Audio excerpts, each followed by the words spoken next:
अहम खबर से आपको आगाह करें। इस्लामाबाद हाई कोर्ट का शीरी मजारी को रात 11:30 बजे तक पेश करने का हुक्म। आईजी, डिप्टी कमिश्नर इस्लामाबाद और सेक्रेटरी दाखिला को भी तलब कर लिया गया है।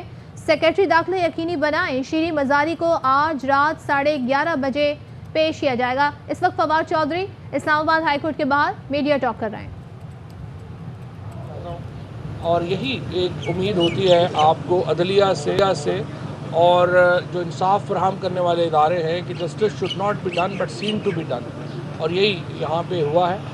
हम यहाँ पे इस वक्त तकरीबन दोपहर से डॉक्टर शीरी मजारी के अगवा के बाद हम उनकी रिहाई के लिए, उनको अगवा कुनिंदगान से छुड़ाने के लिए पूरी तरीके इंसाफ इस्लामाबाद और हमारा जो लॉयर्स विंग है वो बड़ा मुतहरिक तरीके से उन्होंने काम किया है। उस पर मैं उनको भी शुक्रिया अदा करना चाहता हूँ। और इस्लामाबाद हाई कोर्ट हम पहुँचे थे तकरीबन 4 बजे, जहाँ हमने हेबियस कॉर्पस की पिटीशन दायर की डॉक्टर शीरी मजारी की बरामदगी के लिए। और अब इस्लामाबाद हाई कोर्ट ने ये हुक्म जारी कर दिया है कि 11:30 बजे डॉक्टर शीरी मजारी को अदालत में पेश किया जाए।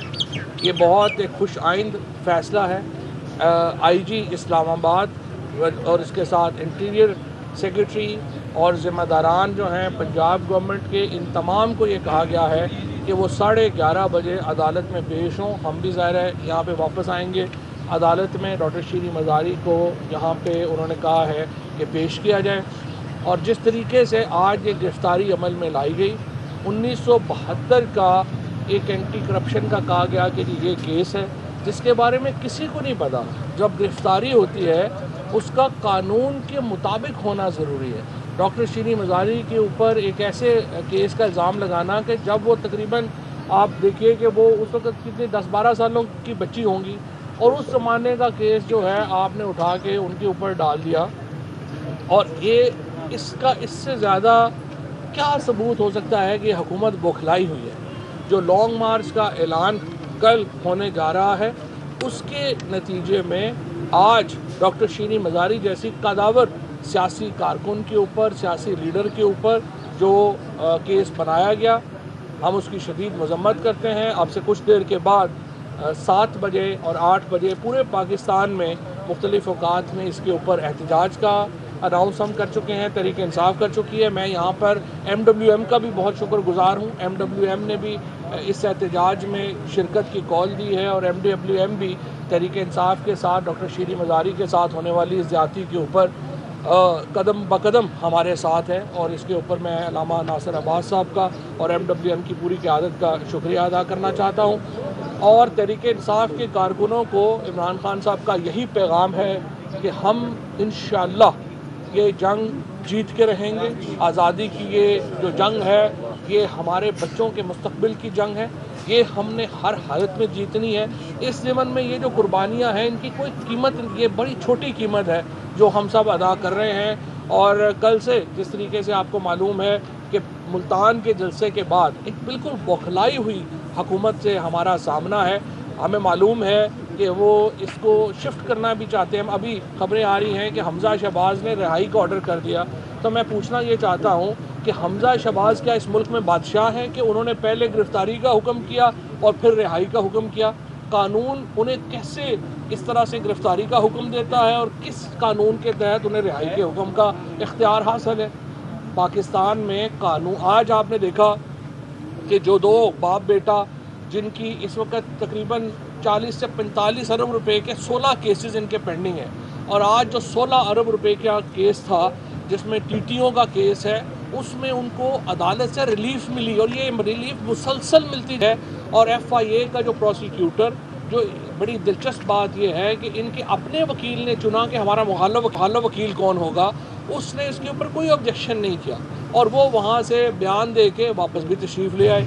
एक तरफ जहाँ अरबों रुपए की करप्शन के ऊपर हुकूमत का पर्दा डाला जा रहा है, और ना सिर्फ पर्दा डाला जा रहा है बल्कि चीफ मिनिस्टर बेटा और वालिद वज़ीर आज़म बना दिया गया। ये मैं समझता हूँ कि दुनिया के 5वें बड़े मुल्क की तौहीन है, पाकिस्तान की एकेडमी ताकत होने की तौहीन है।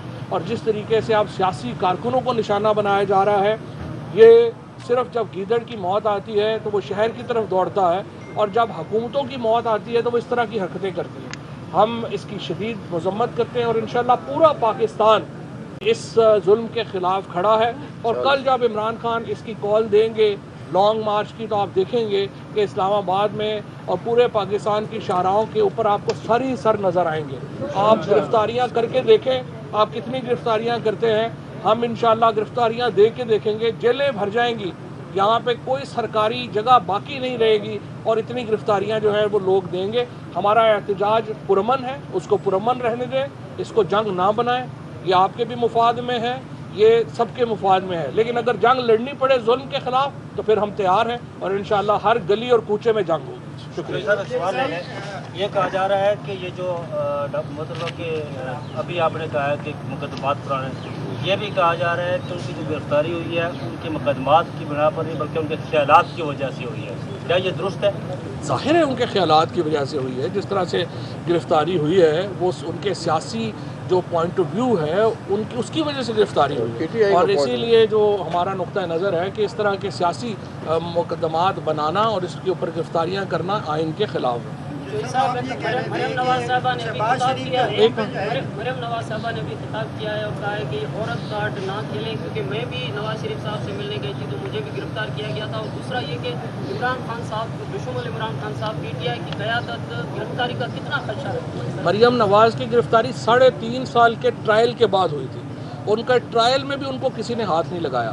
اس وقت بھی جاوید لطیف کی جو ایک گھر سے ان کے اوپر کرپشن کا کیس تھا 5 سالہ، ہم نے اس کو اریسٹ نہیں کیا، جہاں جہاں پہ خواتین انوالو تھی ایک جگہ کے اوپر بھی اریسٹ جو ہے نہیں کی گئی، اور مریم نواز کے اوپر صرف چھوٹا سا 40 کروڑ روپے کا کیس ہے، اور اگر اس میں بھی انہوں نے گرفتار، اس کے بعد بھی وہ تو ضمانت کے اوپر کبھی ادھر کبھی ادھر پھر رہی ہیں اور پھڑا رہی ہیں اور روزانہ باتیں کر رہی ہیں۔ اگر پاکستان میں اس وقت قانون ہوتا یا یہ پاکستان کے بجائے کسی یورپ وغیرہ میں کہیں پہ ہوتی تو یہ 40-50 سال کی قید کاٹ رہی ہوتی ہیں اس وقت جلسے کرنے کے بجائے۔